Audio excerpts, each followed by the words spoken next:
Paciente do sexo feminino, 7 anos, residente de Karachi, Paquistão, chega à consulta apresentando como queixa principal febre e tosse nas últimas 2 semanas. História da moléstia atual. Apresenta febre alta, intermitente, sem melhora com antitérmicos, além de tosse produtiva e escarro espumoso, medicado com antibiótico amoxicilina com ácido clavulânico, também sem melhora. No dia anterior à internação, apresentou um episódio de hemoptise. História patológica pregressa. 2 a 3 episódios de diarreia aquosa anuais, 2 episódios graves de pneumonia e 2 episódios de excreção de fluidos pelos ouvidos até o momento presente. O paciente não apresenta relatos de doenças severas na família e sua história social é desconhecida. No exame físico, apresentou-se normocárdica, normotensa, febril e com frequência respiratória de 40 incursões respiratórias por minuto. Mede 1,10 m e pesa 17 kg. Está abaixo do peso. Exame respiratório mostrou expansibilidade assimétrica. A ausculta apresentou sonhos bronquiais, crepitações e frêmito tóraco-vocal na base e parte média do tórax esquerdo. Exames laboratoriais evidenciaram neutrofilia, além de elevada concentração de proteína C reativa, alta velocidade de hemossedimentação e valores de IgA e IgG reduzidos. Cultura de sangue e escarro negativos.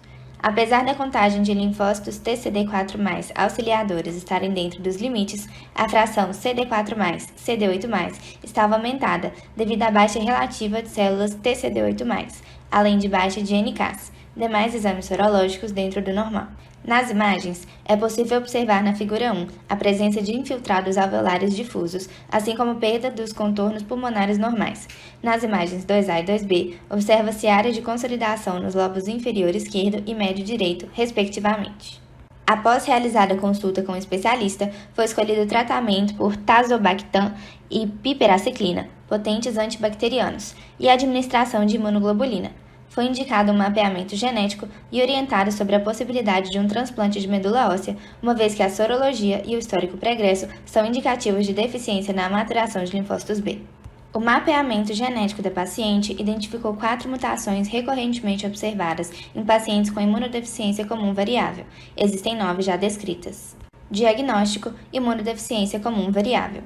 Em indivíduos saudáveis, a ativação de linfócitos B se dá em 2 momentos: o reconhecimento do antígeno pelo BCR, seguido de exposição do peptídeo pelo MHC2, e a interação TCR-MHC2 peptídeo, somada com a interação CD40-CD40L. Esta última é responsável pela liberação de interleucinas, responsáveis pela troca de isotipo, pela diferenciação em plasmócitos e pela formação da memória.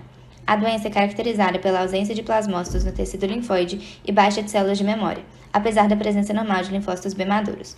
Dito quadro sugere a deficiência no processo de diferenciação dos linfócitos B maduros e resulta em hipogamaglobulinemia, especialmente IgA, imunidade de mucosas, e IgG, imunidade a longo prazo, e capacidade reduzida de gerar memória, seja por infecções recorrentes, seja por imunização. A CVID é a imunodeficiência primária mais comum em jovens e adultos, caracterizada por níveis reduzidos de produção de anticorpos e risco aumentado de infecções, sobretudo bacterianas, que acometem os pulmões, os seios da face e os ouvidos. Outras formas de infecções, como a gastrointestinal, podem levar a casos de diarreia, problemas na absorção de nutrientes, perda de peso e função hepática reduzida. Segundo estudos, 90% dos casos de CVID têm etiologia idiopática, porém já foram descritas algumas mutações genéticas presentes em pacientes com a doença, como polimorfismo em um gene que codifica a proteína TACI, que interage com algumas das citocinas TNF. É reportado que 25% dos pacientes com CVID possuem problemas autoimunes. As células sanguíneas são frequentemente as mais atacadas, sendo comum a trombocitopenia relacionada a hemorragias e anemias hemolíticas. Também são observados casos de artrite reumatoide. O diagnóstico da CVID pode ser realizado por meio da avaliação de fatores como histórico de infecções recorrentes com difícil melhora, níveis de linfócitos B diferenciados e imunoglobulinas reduzidos, histórico de incapacidade de produzir memória imunológica e por exclusão de outras imunodeficiências primárias, inclusive aquelas com etiologia genética. Em pacientes com CVID, é comum a realização de tratamentos por terapia de reposição de imunoglobulinas com o objetivo de repor os níveis de anticorpos no paciente e também a realização de transplante de medula óssea para substituir as células tronco-hematopoéticas, capazes de se autorrenovar e se diferenciar em células especializadas do tecido sanguíneo e do sistema imune. Em qual órgão do corpo ocorre a fase de ativação de linfócitos B deficiente na CVID? A. Na medula óssea, B. No linfonodo, C. No timo ou D. No órgão sítio da inflamação.